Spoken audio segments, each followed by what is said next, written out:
nesse dia de hoje. Vamos orar mais uma vez e pedindo aí a direção para a exposição da palavra do Senhor. Senhor, nós queremos te agradecer pela tua palavra e pedir ao Pai a tua direção, pedir ao Senhor Deus o entendimento que vem do Espírito Santo para os nossos corações. Fala, Senhor, ao coração do teu povo, Pai. Firma, Senhor, os conceitos, ó Pai, as virtudes, ó Senhor, as ordenanças que já temos em nosso coração e que possamos perseguir isso acima de qualquer coisa, Senhor Deus. Porque queremos servir ao Senhor em nossas vidas. Tem misericórdia, Pai, de nós. É o que nós pedimos. Fala ao nosso coração nesse momento e que o Senhor esteja edificando e ensinando o seu povo, Pai, por meio do teu Espírito Santo. Em nome de Jesus. Amém. Queridos, vamos abrir a palavra do Senhor em Provérbios capítulo 15. Provérbios capítulo 15, no verso 27. E antes de começar, de dar continuidade a essa exposição, é muito interessante o que nós vamos falar hoje, estando alinhado com os textos que nós colocamos na nossa liturgia. Isaías 33, 14 e 15 é uma paráfrase, se a gente pode dizer assim, ou seja, ele está baseado no capítulo 15 dos Salmos, quando ele diz assim: quem dentre nós habitará com fogo devorador? Quem dentre nós habitará com chamas eternas? O que anda em justiça e fala o que é reto, o que despreza o ganho de opressão, o que com um gesto de mãos recusa aceitar suborno, e que tapa os ouvidos para não falar de homicídios, fecha os olhos para não ver o mal. E nós vemos que o capítulo 15 fala sobre isso também, quando ele diz lá no verso 4, o que jura com dano próprio não se retrata, o que não empresta seu dinheiro com usura nem aceita suborno contra o inocente. E esse é o tema do capítulo 15, verso 27, que nós vamos desenvolver hoje. E é muito interessante, porque quando Deus fala isso na sua palavra, Ele está se dirigindo ao seu povo que vivia uma realidade teocrática, Ou seja, era um povo que era dirigido diretamente por Deus, e essas coisas estavam acontecendo ali no meio do povo. Essas injustiças, esse suborno, essas coisas estavam sendo recorrentes no meio do povo, e nós vamos ver, segundo a palavra do Senhor, que o juízo de Deus vem na vida do seu povo por causa dessas coisas. Mas essas coisas estavam acontecendo no mundo também. O mundo girava em torno disso. Os povos que estavam além de Jerusalém, eles viviam dessa forma. E o juízo de Deus era constante na vida deles. Era algo constante na vida deles. E o propósito de Deus em separar o seu povo era separar um povo para mostrar a sua santidade, a sua graça, o seu poder, na diferenciando o povo de Deus, ou seja, daqueles que eram povo de Deus, daqueles que não eram povo de Deus. Hoje em dia, nós não estamos circunscritos a uma nação, apesar de sermos comparados com uma nação. O povo de Deus é uma nação santa. Estamos vivendo num mundo onde essas coisas, elas acontecem. E qual é a nossa postura, uma vez que a nossa sociedade, ou as sociedades, elas não têm Deus como o Senhor das suas vidas, apesar de serem, e apesar de receberem, por causa disso, constantemente o juízo de Deus. A nossa postura é sermos aquilo que a palavra de Deus fala com relação a isso. E nós vamos ver isso, porque nós vivemos num mundo, no verso 27, nós vivemos num mundo onde a corrupção, o engano, a injustiça prevalecem. E muitas vezes elas são sistêmicas, elas são fundamentadas, governos são levantados por meio dessas coisas.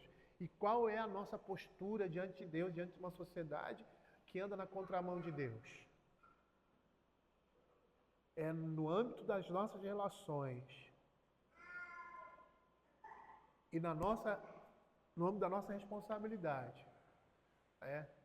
Termos Deus como o Senhor das nossas vidas, demonstrando isso por meio do nosso procedimento de integridade. O que mais escutamos por aí para justificar determinadas atitudes, lícitas ou não, de repente são lícitas, mas não convenientes, é que todo mundo faz. Mas a gente tem que lembrar aquilo que papai e mamãe diziam pra gente. Você não é todo mundo. Nós não somos todo mundo.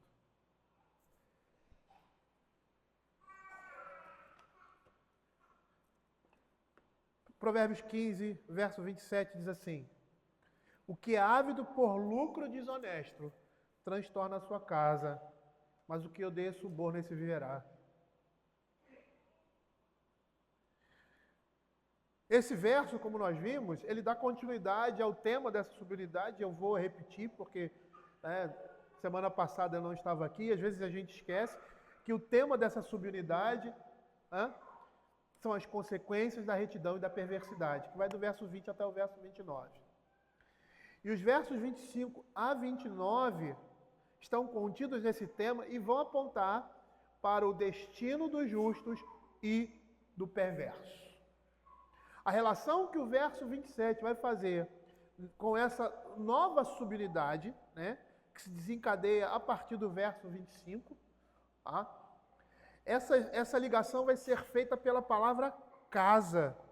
O que é ávido por lucro desonesto transtorna a sua casa. O início dessa subunidade diz assim: o Senhor deita por terra a casa dos soberbos, mas mantém a herança da viúva. Então a relação que nós temos aí nessa nova subunidade, que está relacionada ao tema maior do capítulo 15, é a palavra casa. E aí, o que isso representa? Na realidade, o que isso vai mostrar, aqui em específico, quando ele vai falar sobre lucro desonesto e suborno, ele está exemplificando de maneira concreta, o que os orgulhosos no verso 25, que ele chama aqui de soberbos, que é a mesma coisa, e uma pessoa perversa no verso 26, que é caracterizada como má, arruinam a sua casa. E esse também é o motivo, ou seja, a avidez por lucro desonesto, o suborno, esse também é o motivo pelo qual o Senhor deita por terra a casa dos soberbos, no verso 25. E que motivo é esse? O motivo do verso 25, aqueles que são ávidos por lucro desonesto, aqueles que aceitam o suborno. E é muito interessante falar sobre suborno e lucro desonesto, falando de algo que acontece no nosso país em larga escala. Ou seja, essas coisas acontecem sem qualquer constrangimento, fazendo parte da vida dos negócios e da política do país, como se fosse algo natural e sistêmico. Muitos entram para a política, para o mundo político, na perspectiva de ganhar desmedidamente por causa de ações ilícitas. E aí eu poderia citar coisas que os irmãos já sabem, verbas públicas sem destinação específica, auxílios financeiros sem metas claras, outras coisas como essas que nós convivemos na nossa realidade, não só no mundo político, mas também na vida cotidiana. E aí nós podemos dizer que somos um país de ladrões e desonestos. E a fonte disso tudo é o desejo desmedido por posição ou dinheiro, cobiça, que se encontra no coração do homem. A Escritura vai dizer, no verso 27, o que é ávido por lucro desonesto transtorna a sua casa. E a primeira coisa que nós precisamos entender na estrutura dessa subunidade é que os orgulhosos e os perversos, citados nos versos anteriores, e é isso que faz com que essa subunidade esteja toda junta, são aqueles que, por causa da sua cobiça e avareza, trazem juízo divino sobre si e sobre seus descendentes. É interessante que o apóstolo Paulo, quando ele escreve a epístola a Timóteo, ele vai falar disso lá em 1 Timóteo, capítulo 6, verso 9 e 10, quando ele diz assim: ora, os que querem ficar ricos caem em tentação e cilada e em muitas concupiscências insensatas e perniciosas. Por quê? Por que Paulo está dizendo isso? Porque quando uma pessoa, não há problema nenhum em desejar você uma situação melhor ou até enriquecer. Não há problema nisso. O problema é quando esse desejo se torna desmedido. E aí ele está dizendo que esse desejo desmedido faz com que o homem caia em tentação. Tente alcançar essas coisas de um modo mais fácil e mais rápido. Como o texto vai dizendo, as quais afogam os homens na ruína e perdição, porque o amor ao dinheiro, perceba que essa cobiça, esse desejo de enriquecer mostra um amor ao dinheiro. Não necessariamente que uma pessoa que queira enriquecer, queira ter uma situação melhor, tenha amor ao dinheiro, mas todos aqueles que têm amor ao dinheiro querem enriquecer. E ele vai dizer que esse amor é a raiz de todos os males. E alguns nessa cobiça, e cobiça é um desejo desmedido, se desviam da fé e assim mesmo se atormentam com muitas dores. Muitas pessoas não medem suas ações para conseguirem o que querem. Por causa da cobiça que existe no seu coração. E você pode nem ser rico, não é? Mas esse desejo está presente ali em você, na sua realidade. Veja o que nós temos aqui dentro da estrutura que o poeta se propõe a apresentar. Perceba que nessa estrutura nós temos os que são ávidos por lucros desonestos, se opondo aos que odeiam suborno. Nós temos aqui um paralelismo antitético. E os predicados representam a consequência disso. Esses que são ávidos por lucro desonesto transtornam a sua casa. E aqueles que não amam essas coisas, que odeiam o suborno, esses vivem. E é muito interessante que os textos que nós acabamos de ler, do Salmo 15 e de Isaías capítulo 33, apontam para essas coisas.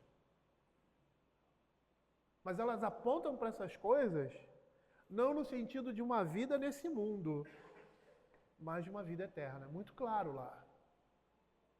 Então percebam o que o texto está dizendo aqui.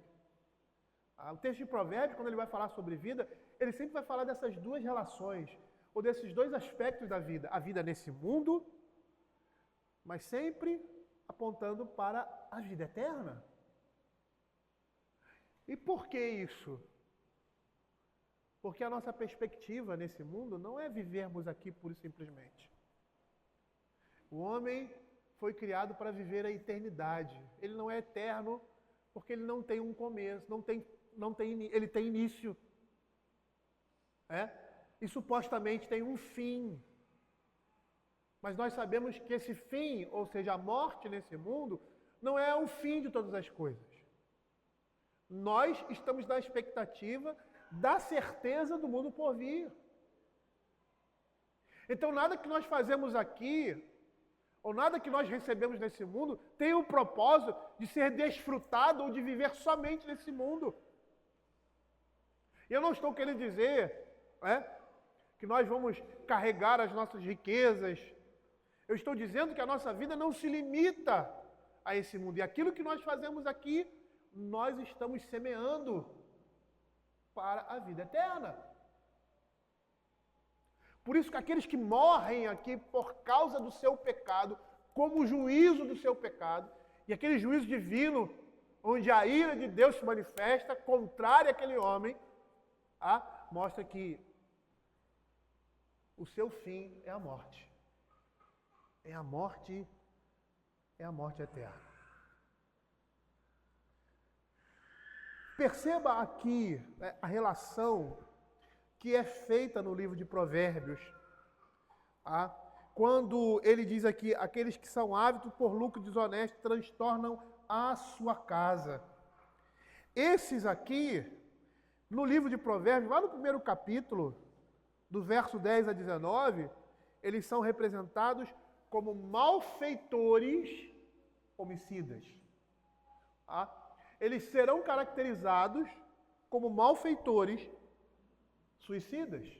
Lá em Provérbios capítulo 1, verso 10 a 19. Abra aí.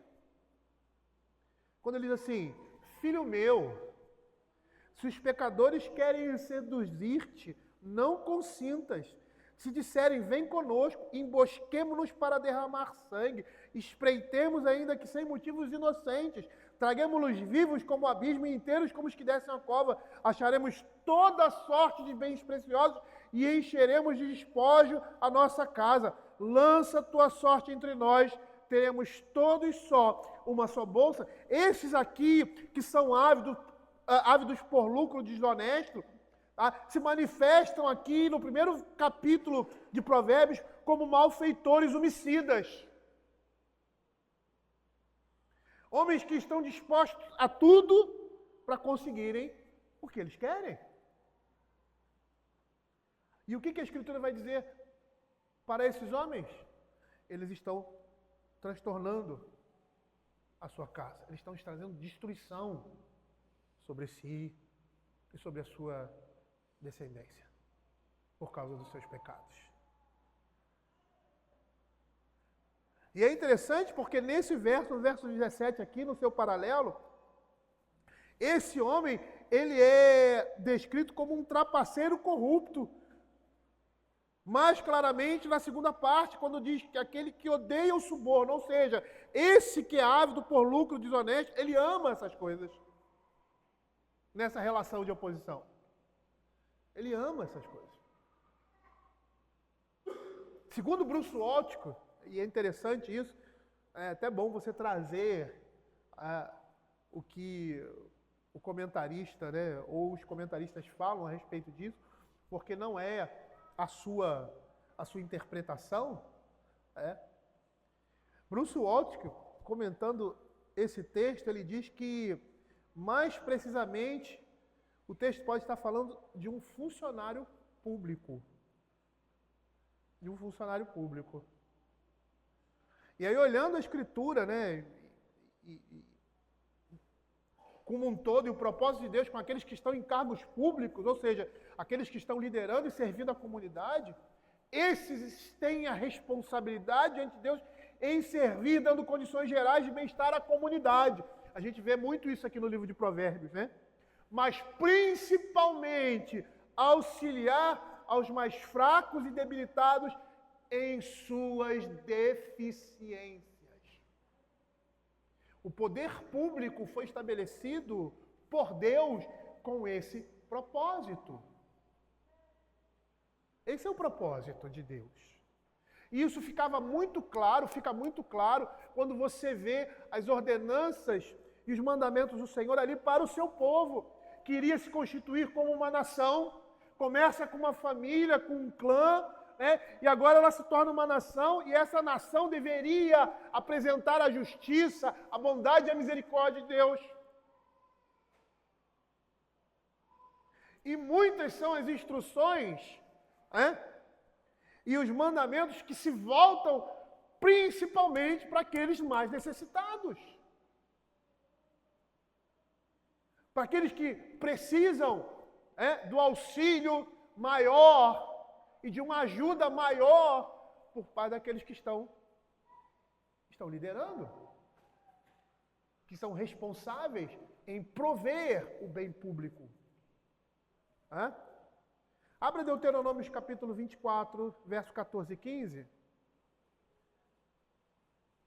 Veja que nós temos aqui, né, o Pentateuco, né? O que é chamado de Torá, a lei. Então, A Torá, na concepção deles, eram os 5 primeiros livros.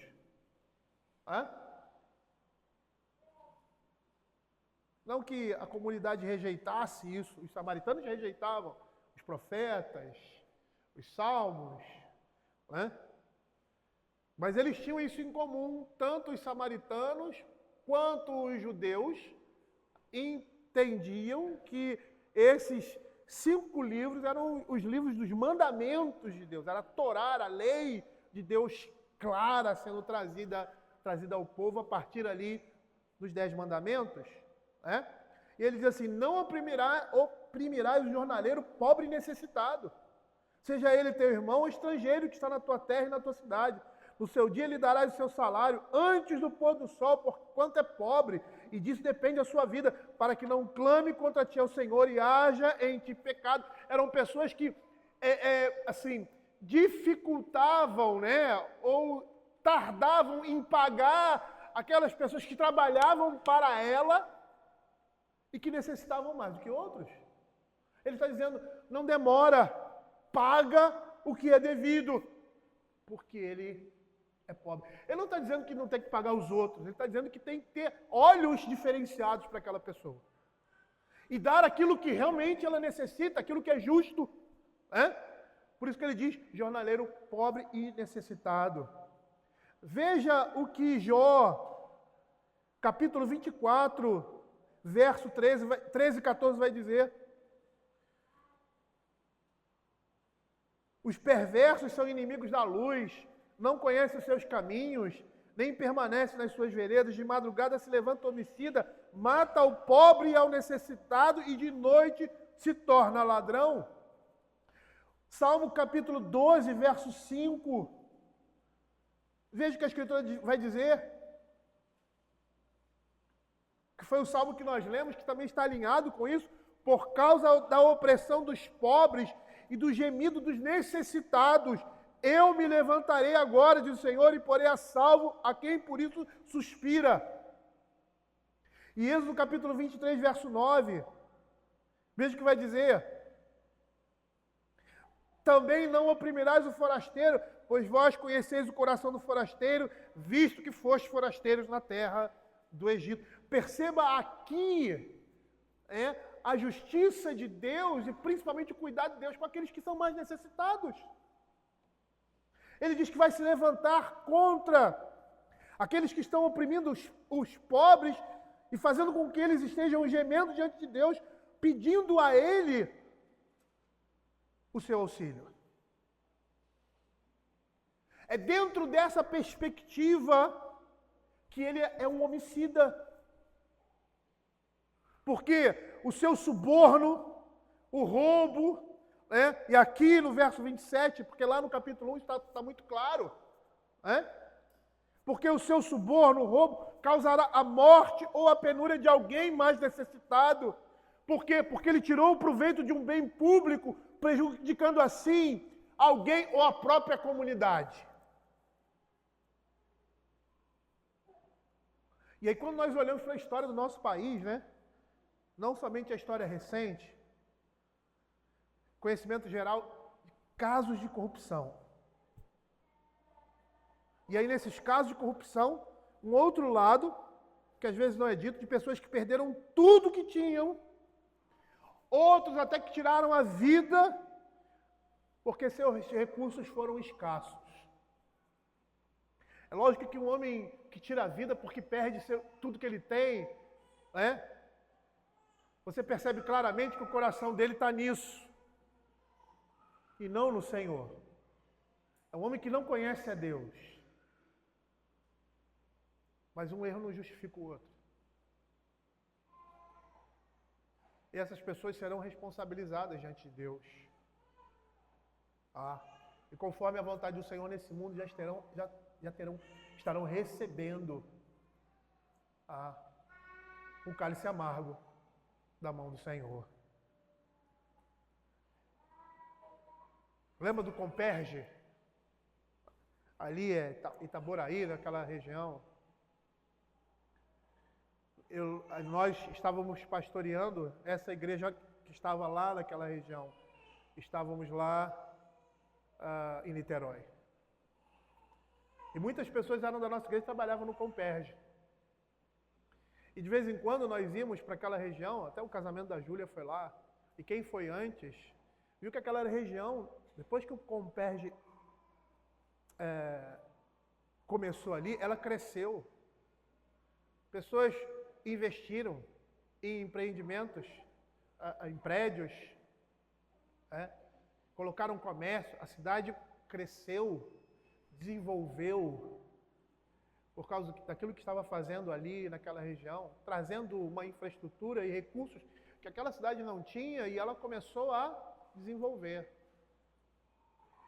E quando ficou notório que o propósito daquela construção não era termos uma refinaria aqui no Brasil, para refinar o nosso petróleo, ela não tem que mandar lá para fora e depois comprar de volta, trazer de volta aquilo que, a matéria bruta que nós temos aqui.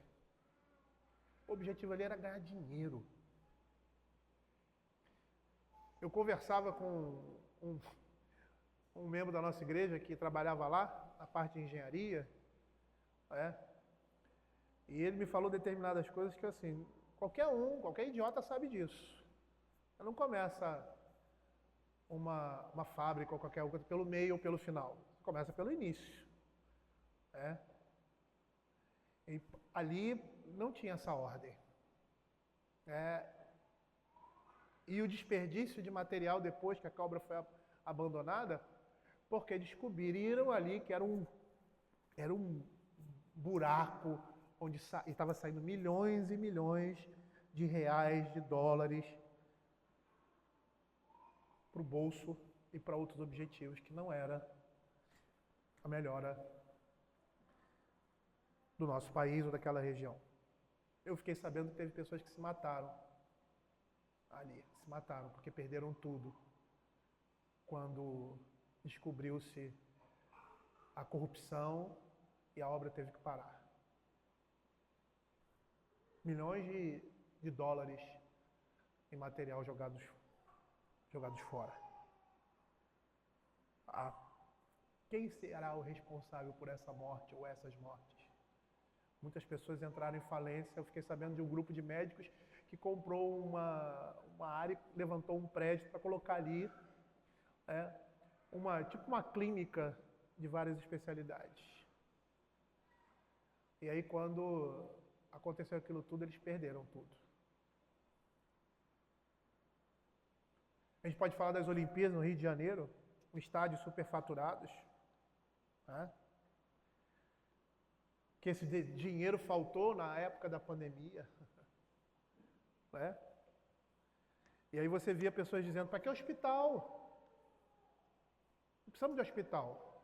Para que hospital? O caso aqui no Rio de Janeiro, da estrutura de nióbio, toneladas,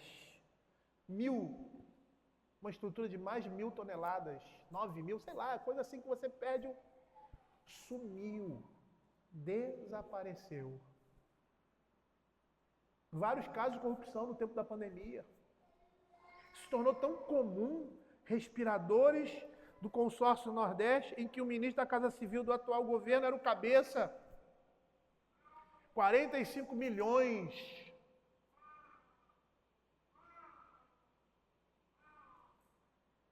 O próprio atual presidente da República, que num país sério, ele não teria nem teria condições de fazer um concurso público para lixeiro. Desviou trilhões de dólares, de reais. Porque a gente trabalha com real, né? Mas na realidade o mundo trabalha com dólar dos cofres públicos. Isso sem falar do que nós temos anterior, né? Como eles deram petrolão, mensalão, financiamento de obras públicas superfaturadas em países comunistas, em países de ditadores, terroristas. E esse é um comportamento que segue há anos a fio em nossa nação, revelando escândalos em cada troca de governos. Não foi somente nesse, não, esse foi escancarado. Mas desde que nós existimos como nação, essas coisas acontecem. Perceba aqui o que o provérbio está dizendo. Esses que são ávidos por ganhos desonestos estão destruindo a sua própria existência nesse mundo e lançando para o mundo por vir um juízo inevitável. Provérbios capítulo 1, versos 18 e 19, ele diz assim: esses se emboscam contra o seu próprio sangue e a sua própria vida espreitam. Eles pensam que estão ganhando com o prejuízo dos outros, mas eles estão prejudicando a si mesmos. E aí ele diz assim: tal é a sorte todo ganancioso do espírito de ganância que tira a vida de quem o possui. E perceba uma coisa, no verso 25, o verso 25 deixa claro que a sua destruição é decorrente da mão poderosa de Deus, deita por terra a casa dos soberbos. É muito interessante o que eu citei aqui, né? São coisas assim gigantescas.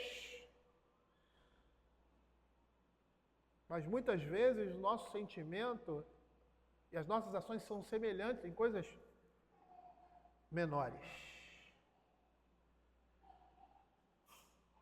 E o verso 27, ele está dizendo aqui, na sua estrutura, que isso é um comportamento ávido por lucro desonesto. Tá? Da maneira como ele é descrito aqui nesse verso. É um comportamento, isto é, uma prática de vida.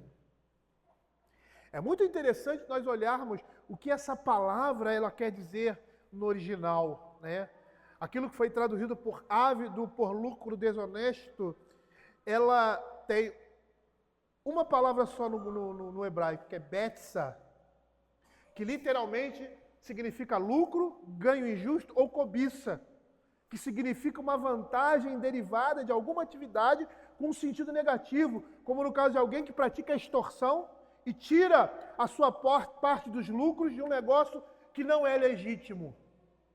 A predominância dos usos negativos desse vocábulo indica que é muito fácil a aquisição de bens pessoais se tornar a principal motivação da vida de alguém, como Paulo fala a Timóteo. E assim obscurecendo o dever, a honestidade e o direito de outras pessoas. O Dicionário Internacional de Teologia, que é um dicionário semântico, né? Ele diz que esse vocábulo tem sua origem no verbo batsa, que é cortar, conseguir, ser cobiçoso, ser avarento, terminar. E o seu substantivo derivado desse verbo é betsa, lucro, ganho injusto, cobiça. E ele diz assim, comentando a simbologia, o significado dessa palavra, ele diz assim: os contextos nos quais batsa e betsa ocorrem, ou seja, o verbo e o seu substantivo, enfatizam dois pontos importantes relativos à concupiscência do lucro pessoal. O primeiro é que esta é uma tentação especial para líderes. Por isso, os que mostram tal inclinação nesse sentido não estão qualificados para a liderança. E é o que a gente vê lá em Êxodo capítulo 18, verso 21 e 22, quando Moisés se sente sobrecarregado diante do povo, e aí o seu sogro chega para ele e diz assim: procura dentre os homens que você tem, homens capazes, tementes a Deus, homens de verdade. Que homens são esses? Que aborrecem a avareza. Põe sobre eles por chefes de 1000, chefes de 100, chefes de 50, chefes de 10, para que julguem este povo em todo o tempo. A ideia aqui é que o líder que sucumbe a essa tentação de usar a sua posição ou favor aos seus próprios fins, com certeza ele vai enganar as pessoas que estão debaixo da sua responsabilidade. Por isso devem ser homens fiéis, homens que aborrecem a avareza, que odeiam o suborno. O profeta Ezequiel, falando de Israel, do povo de Deus, já em Ezequiel 22, 27, ele diz assim: os seus príncipes no meio dela são como lobos que arrebatam a presa, derramam o sangue para destruírem as almas e ganharem lucro desonestos.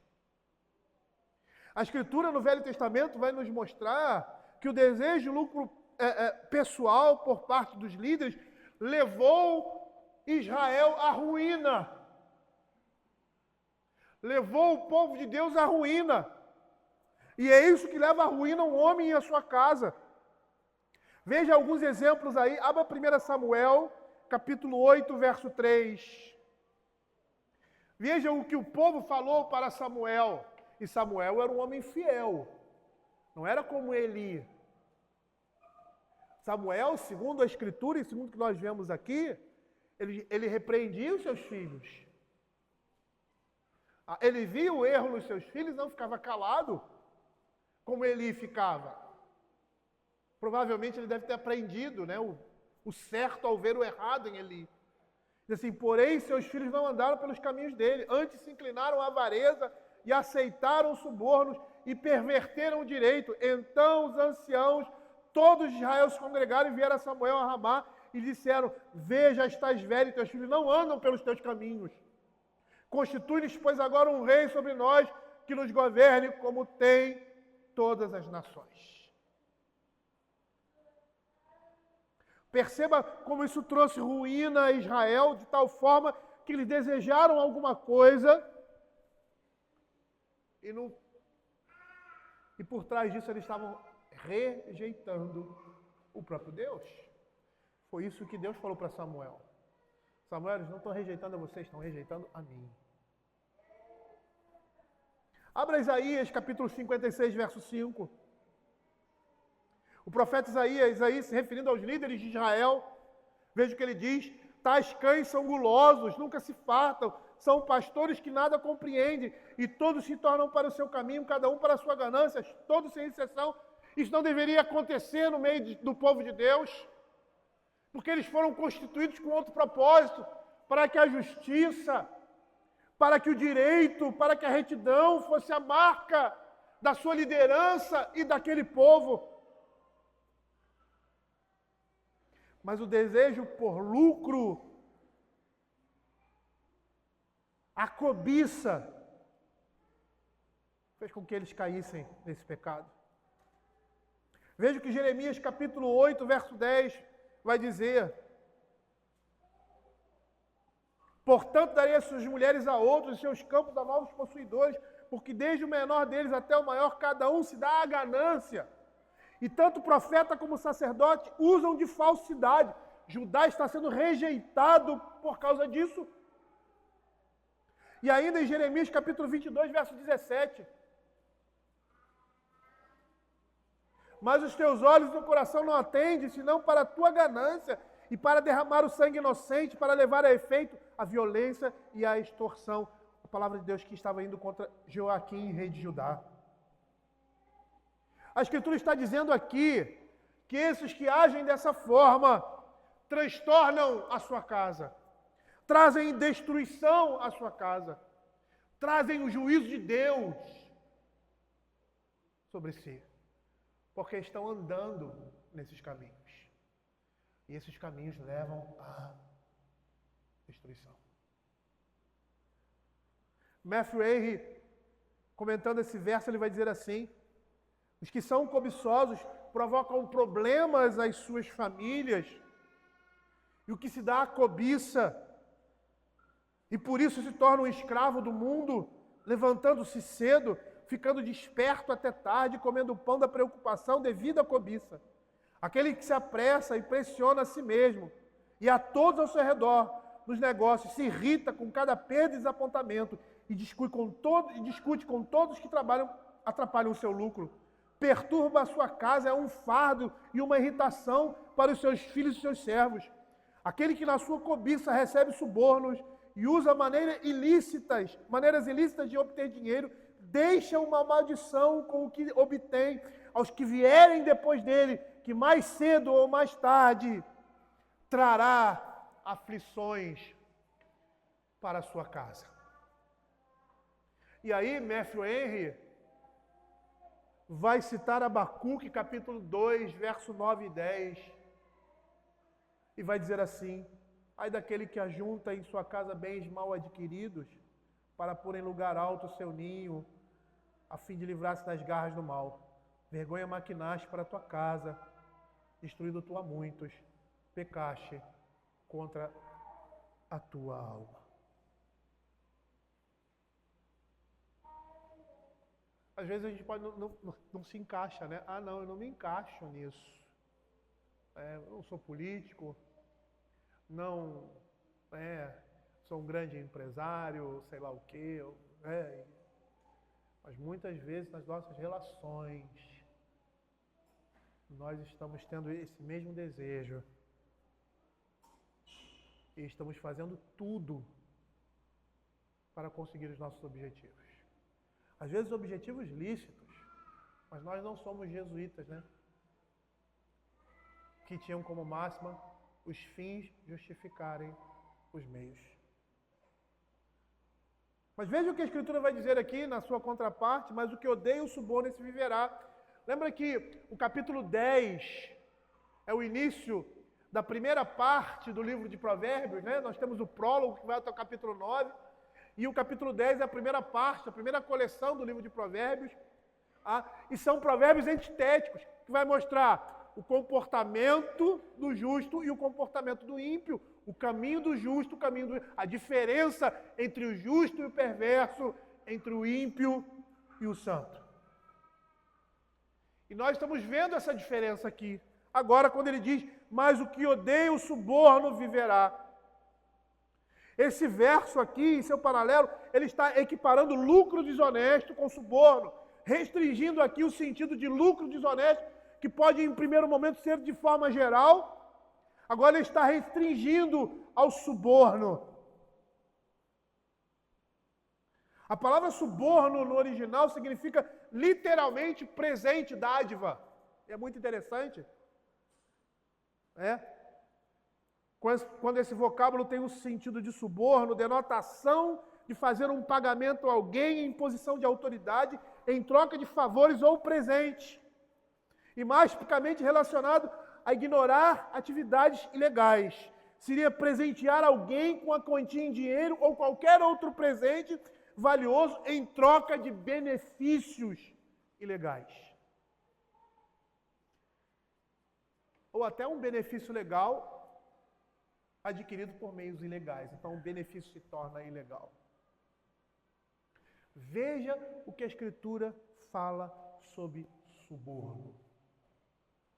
Abra Provérbios capítulo 17, verso 23.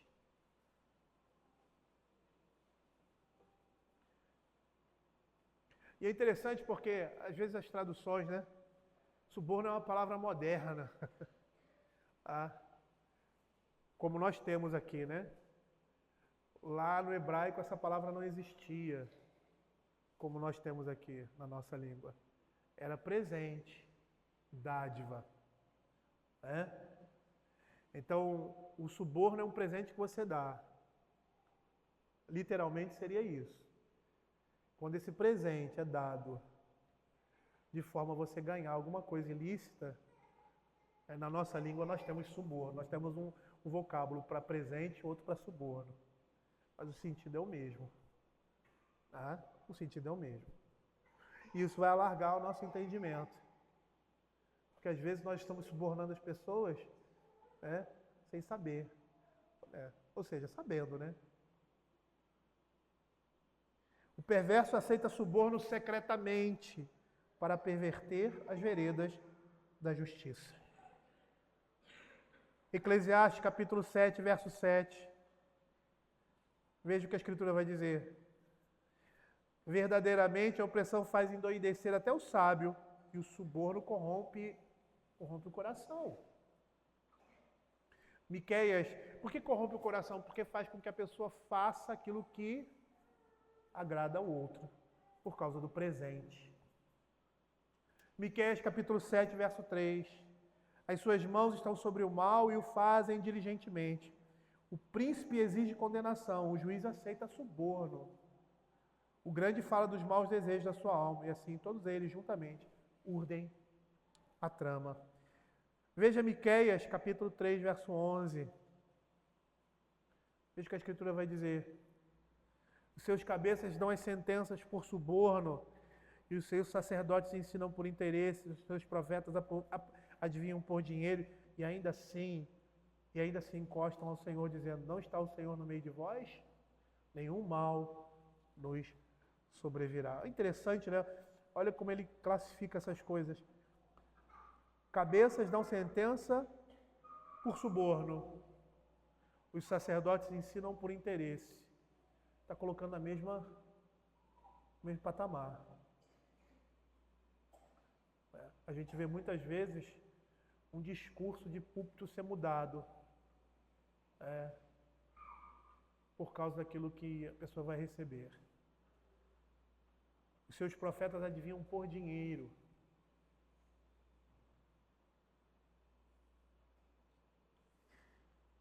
Percebam que essa palavra vai muito mais além daquilo que nós pensamos e que muitas vezes as nossas atitudes, que não somos políticos, não somos empresários, não estamos numa relação como essa, se manifestam da mesma forma. É interessante porque, assim, quando você pega um comentário, né, e o comentário que eu uso, um excelente comentário, é um comentário exegético de Bruce Waltke, né? Ele trabalha, né, essas palavras. É lógico que eu não trago tudo aqui, porque não tem necessidade, mas algumas coisas seriam interessantes até para você perceber o sentido. Como eu falei, no original, palavras naquele tempo, né, hebraico antigo, o hebraico bíblico, né, não tinha uma palavra específica para suborno. Na nossa língua nós temos. Um presente dado com o intuito de fazer com que a pessoa faça aquilo que a gente quer. Suborno. A palavra que eles tinham era presente.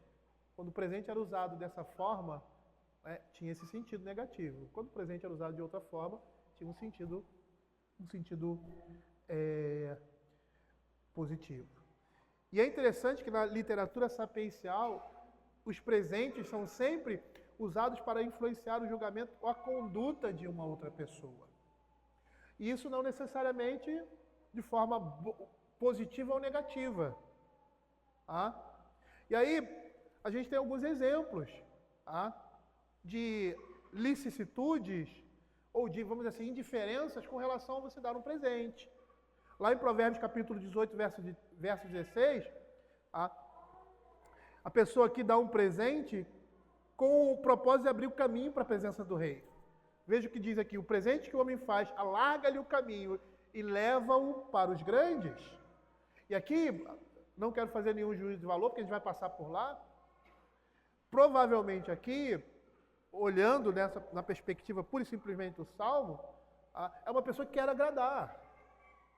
É uma pessoa que quer agradar e que, por causa disso, quer receber algo em troca.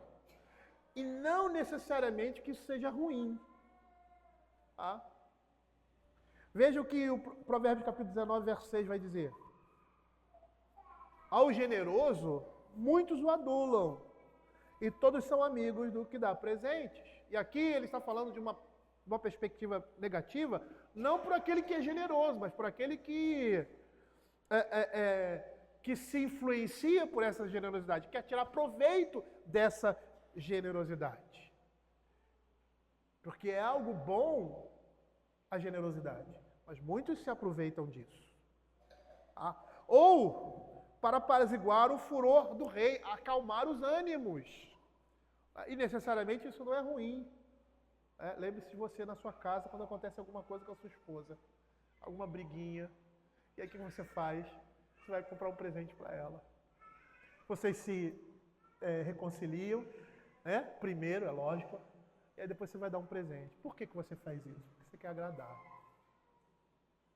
Você tem um objetivo de agradar aquela pessoa, receber o favor daquela pessoa. Veja que Provérbios capítulo 21, verso 14 diz: o presente que se dá em segredo abate a ira, e a dádiva em sigilo uma forte indignação. Ou seja, um presente tem o propósito de agradar alguém obtendo seu favor. Mas quando esse presente tem o intuito de torcer o direito e a justiça, caracterizando uma vantagem indevida, isso é suborno. E o intuito disso é corromper o julgamento ou a conduta daquele que recebe o presente. O paralelo que nós temos aqui, ávido por lucro desonesto, reforça o sentido desfavorável de um presente desinteressado ou mesmo um sentido neutro.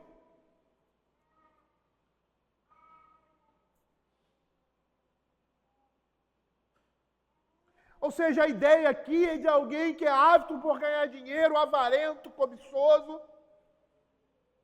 E esse desejo por lucro desonesto, que pode ser traduzido aqui no verso 27 de forma geral, estreita o seu sentido aqui como alguém que gosta de subornar ou de ser subornado, que está pronto, na nossa linguagem, a aceitar uma propina. E é muito interessante a forma como o verso está sendo colocado aqui, porque há duas possibilidades aqui, de alguém que gosta de receber propina e de alguém que gosta de dar, de corromper outros por meio de presentes. Ambos são moralmente incorretos. Por isso, a nossa legislação, em muitos casos, ela é ímpia. Ela é ímpia. Sabe por quê? Porque muitos estão legislando para criar dificuldades. E quando você cria dificuldades, você abre a porta para esse tipo de coisa. É muito interessante quando você viaja para outros países, e principalmente para países de herança protestante. É muito interessante isso. O que eles puderem facilitar, eles facilitam. O que eles puderem fazer para facilitar, eles facilitam. Você vai numa loja, você compra uma coisa, você leva para casa, e você coloca, você usa a primeira vez, às vezes você usa a primeira vez. Aí fala, não gostei. Aí você chega lá e fala, olha, eu usei essa camisa, eu não gostei. A pessoa ou te dá um voucher, ou te dá o dinheiro de volta. Os desonestos nesses países se dão bem. Como eu já escutei história de pessoas que usou a roupa, saiu, aí foi lá, não gostei, mentira. Aí foi e pegou outra. É muito interessante isso, você vai nesses lugares, Europa, Estados Unidos, né? Você vê como eles facilitam as coisas para você. Sabe por quê? Porque as facilidades, nesse sentido, geram o quê? Honestidade. Mais confiança, mais crédito. Eu lembro de uma pessoa da relação do meu pai. Meu pai era contador, né? Trabalhava numa empresa privada. E ele me falou de um conhecido dele, né? Que disse para ele assim, o nome do papai era Osael. Para viver aqui no Brasil, para ter uma empresa no Brasil, você tem que ser desonesto. Não tem jeito. Não tem jeito. E aí eu perguntei para ele, por quê, pai? Porque a legislação dificulta a sua vida. Torna impossível, quase que impossível. E era por isso que a empresa do meu pai, que não era do meu pai, onde ele trabalhava, não decolava. Ele não decolava. Podia decolar, podia ir embora. Se tornar uma grande empresa, ter várias filiais. Mas por quê? As pessoas que têm muito dinheiro, as grandes corporações, conseguem ir adiante, porque tem muito dinheiro. Eles ganham. Né? Mas o pequeno e o médio, eles ficam massacrados. E aí o que eles fazem para sobreviver? Eles subornam. Porque senão não conseguem sobreviver. Eu não estou justificando esse tipo de de comportamento, e é errado. Mas na cabeça de um homem ímpio é a única maneira para sobreviver. A gente sabe que não é. Esse é o país que nós vivemos. E eu não estou dizendo que não exista isso em outros países, existem. Mas aqui isso é crônico. Isso é crônico. Tinha até um ditadozinho, dificulta-se, um ditado que eu ouvia quando eu era mais jovem e trabalhava no mundo, no mercado, né? Trabalhava com compras. Dificulta-se para se ganhar. Esse era o ditado. Mais ou menos assim. É uma frase feita, não sei. Então você vê esse tipo de sentimento na espinha dorsal da nossa nação. E por que isso? Porque estão longe do Evangelho. Estão longe do Evangelho. Só que para Deus, tanto aquele que suborna quanto aquele que é subornado, são ambos reprováveis diante de Deus. Ambos são moralmente incorretos. Eu quero ler alguns textos aqui da Escritura que falam sobre isso. Eu vou passar um pouco rápido, o nosso tempo já está adiante, e eu gostaria de terminar essa exposição. Êxodo capítulo 23, 8. Também suborno não aceitarás, porque o suborno cega até o perspicaz e perverte as palavras dos justos. Deuteronômio 16, 19. Não torcerás a justiça, não farás acepção de pessoas, nem tomarás suborno, porquanto o suborno cega os olhos dos sábios e subverte a causa dos justos. Provérbios 17, 8. Pedra mágica é o suborno aos olhos de quem o dá. E para onde quer que se volte, terá o seu apoio. Olha, pedra mágica, olha como é que ele... Pedra mágica. Por que é mágica? Porque ele vai conseguir qualquer coisa com isso. Com aqueles que amam o suborno. Isaías capítulo 1, verso 23. Os teus príncipes são rebeldes e companheiros de ladrões. Cada um deles ama o suborno e corre atrás das recompensas. Não defendem o direito do órfão e não chegam perante eles a causa das viúvas. Isaías capítulo 5, verso 23. Os quais por suborno justificam o perverso e ao justo negam a justiça. Agora você entende porque nós, cristãos, somos rechaçados numa sociedade como essa. Agora você entende porque um sistema político e econômico como o comunismo odeia os cristãos.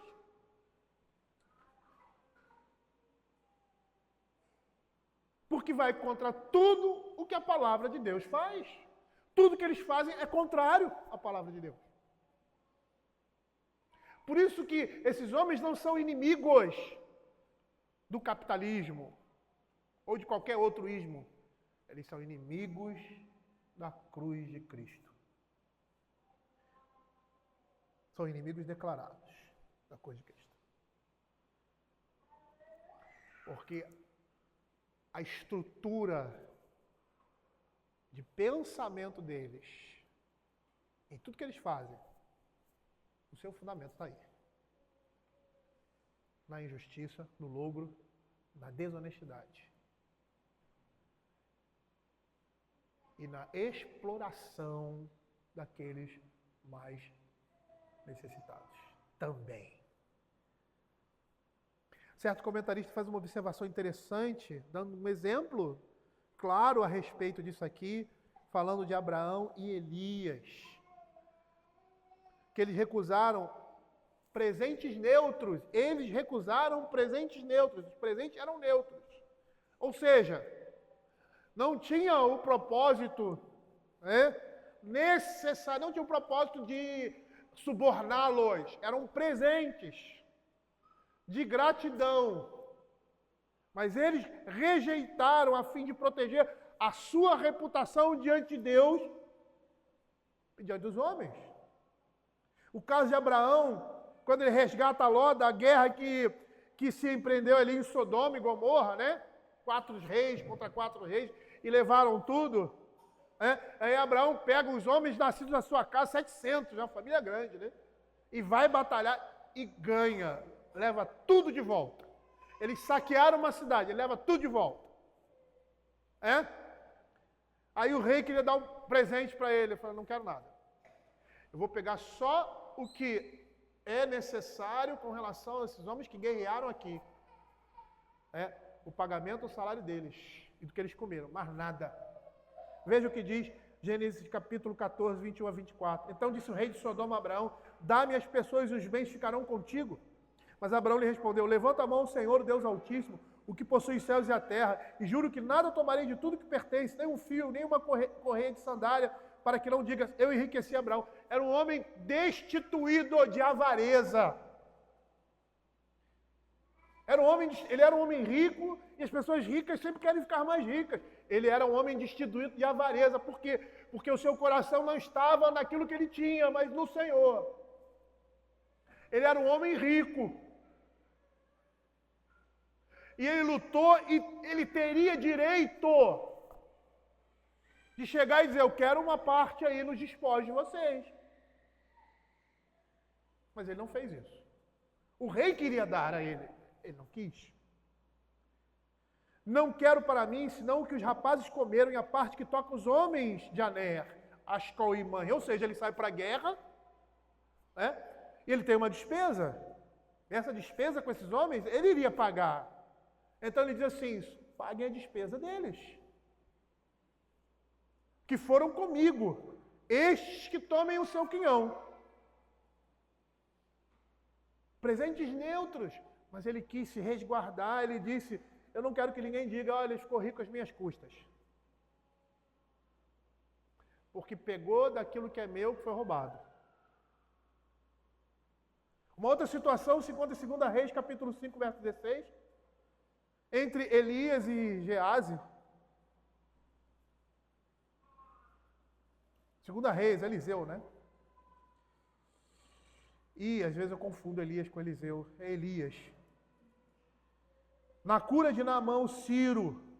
E é muito interessante porque Naamã chega lá, ele tem uma escrava, e a escrava era israelita, e fala, tem um profeta em Israel assim, assim, assim, ele vai lá, e aí chega para o profeta e diz assim, eu vim aqui e tal, ele, tá bom, vai se lá. Nem deu atenção para ele, né? Mas que ele era um cara da alta sociedade, era um homem todo poderoso, e Elias praticamente o desprezou. Não levou em consideração quem ele era. Tratou como homem comum. Ele falou, olha, vai lá no Jordão lá, se lava lá naquelas águas e tal. Aí o cara, eu sou um homem, tinha que ter aqui uma estrutura, né? Aquela coisa, aquela barulho, aquela gritaria. Na minha proporção, ele manda para me banhar no rio, os rios lá, como ele diz, Fafara, e cita um outro nome de um rio lá da região dele, são muito mais límpidos, muito mais bonitos, e ele manda ali naquela poça.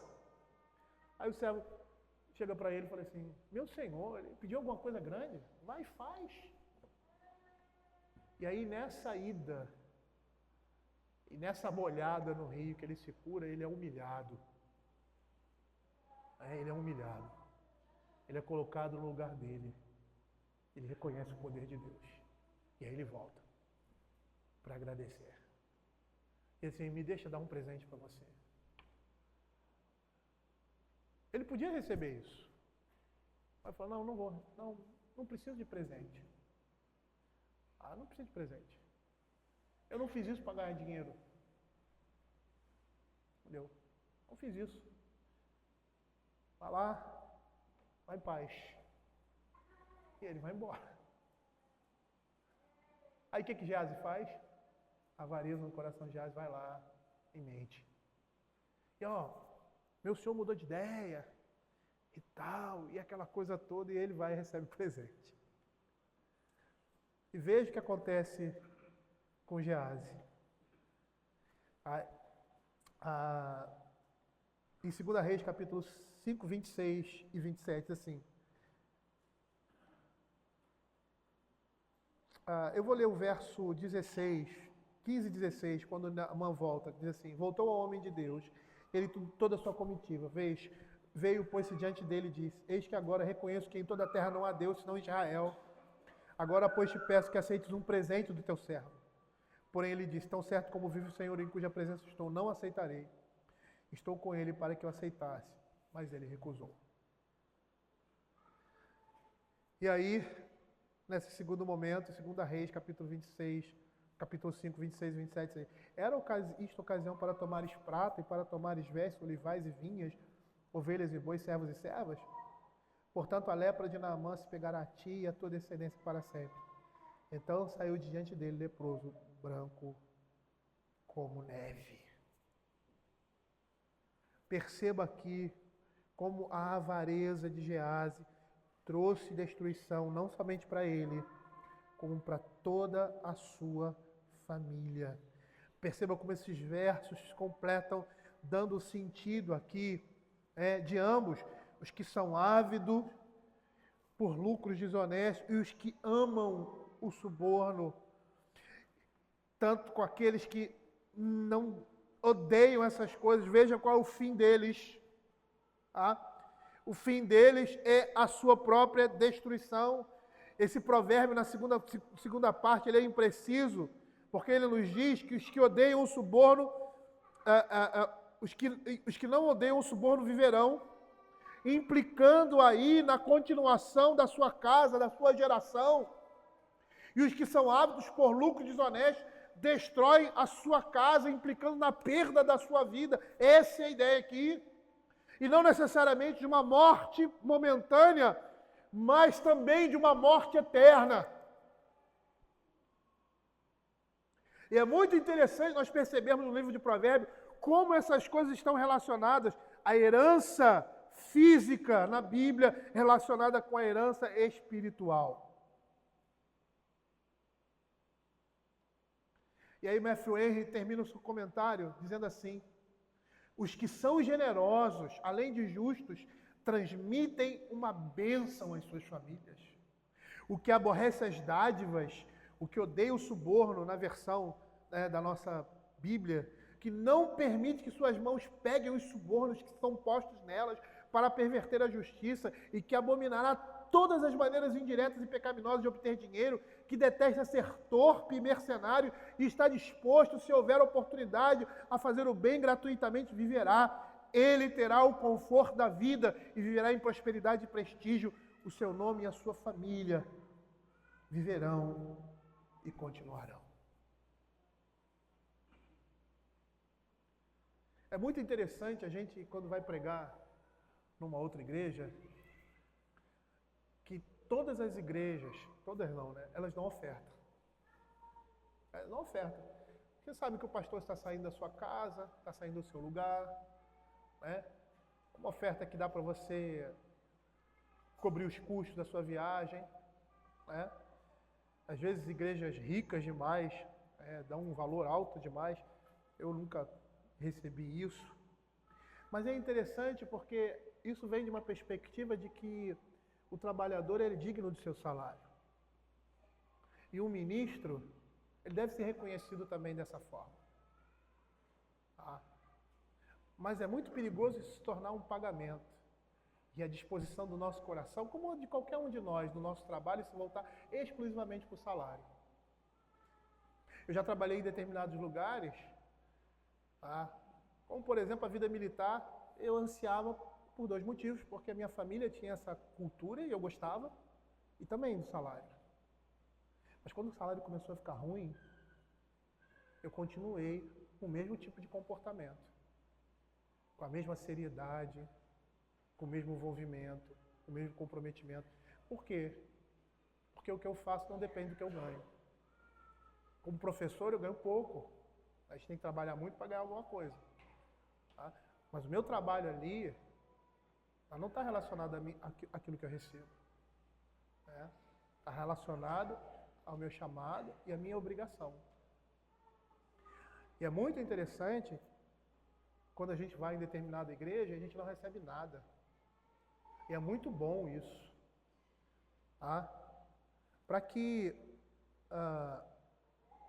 nós que somos pastores e que às vezes, por sermos conhecidos e tal, né, somos convidados para determinados lugares, para falar, né? Às vezes a gente foi em igreja que a gente teve que pagar para ir praticamente. E isso é bom. Isso é bom. Não é bom para o bolso, às vezes, né? Porque às vezes você não tem. Você não tem para fazer aquilo, mas você faz. Mas é bom para a alma. É bom para a alma. Para a gente perceber que nessas coisas nós também temos que ter integridade. E é muito interessante porque antes de ser ministro, nas atividades que eu tinha esse mesmo pensamento. Eu saí do exército por uma vocação, mas eu estava disposto a sair para o exército algo maior por causa da compensação financeira. Aí não há nada de errado nisso. Mas eu não trabalhava e o meu desempenho não estava relacionado àquilo que eu ganhava. E não pode estar. De forma alguma. Se você está numa situação como essa, ou você procura um emprego melhor, ou você se contenta com aquilo. Mas o seu rendimento, aquilo que você faz, não pode estar diretamente relacionado à questão de quanto você ganha. É lógico que nós somos motivados, e empresas inteligentes, elas vão motivar os seus funcionários por meio de um bom pagamento justo. Mas nós não podemos ser motivados por isso. No sentido de que o nosso trabalho vai depender disso. Porque assim a gente vai estar agindo que nem esses homens. Estaremos sendo injustos, estaremos sendo desonestos. Então a melhor coisa que tem é, esse emprego não está sendo suficiente para mim, eu vou procurar outro. Que me pague melhor. Mas enquanto eu estiver aqui, eu vou desempenhar o meu papel. Eu vou fazer aquilo que eu tenho que fazer. E de bom grado. E de forma competente. Porque eu preciso glorificar a Deus nisso também. Quando eu olho a situação do nosso país, é lógico que todas as coisas estão caminhando para o último dia. E é esse dia que a gente anseia.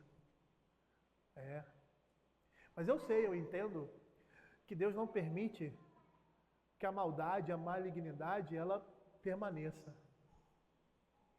Isso depende muito também de nós. Eu sei que tudo que está acontecendo aí vai cair. A minha oração, Senhor, egoísta, eu queria tanto ver esses homens caírem.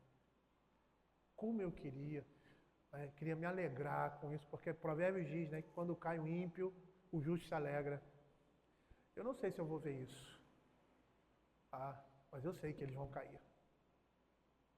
E que se eles não caírem nesse mundo, de forma a se precipitarem completamente, a se desgraçarem completamente, e isso também eles devem à misericórdia de Deus, com certeza, no mundo por vir, eles terão a paga deles. Eu não quero estar nem perto desses homens quando eles receberem o juízo. Porque são homens que não temem, não têm medo de Deus. Mas nós não somos assim. Nós temos temor a Deus. E por isso, porque tememos o nosso Deus, porque amamos ao Senhor, nós não andamos nessas pisadas. E se andamos e reconhecemos isso, nós nos arrependemos. E agora voltamos a fazer aquilo que é certo. Aquilo que honra e glorifica o nome do Senhor. O lado positivo disso aqui é como eu acabei de ler, que a generosidade, o homem generoso, o homem dadivoso, o homem justo, ele é reconhecido e ele é amado por todos. E é amado principalmente por Deus. Vamos orar.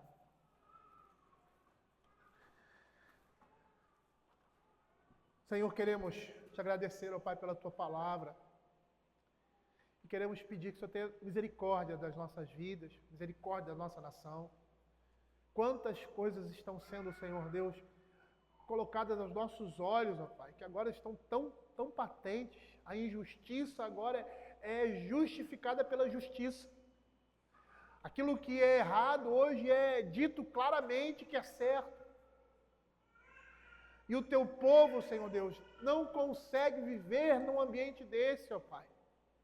O teu povo sofre, Senhor Deus. E nós pedimos, ó Pai, justiça.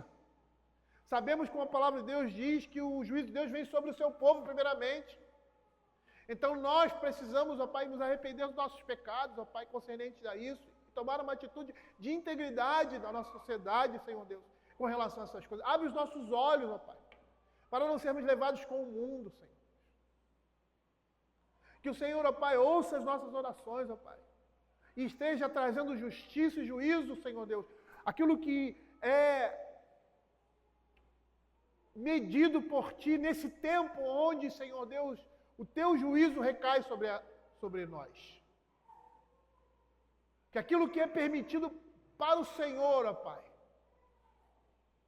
que é permitido por si mesmo, porque é da Sua vontade, Senhor.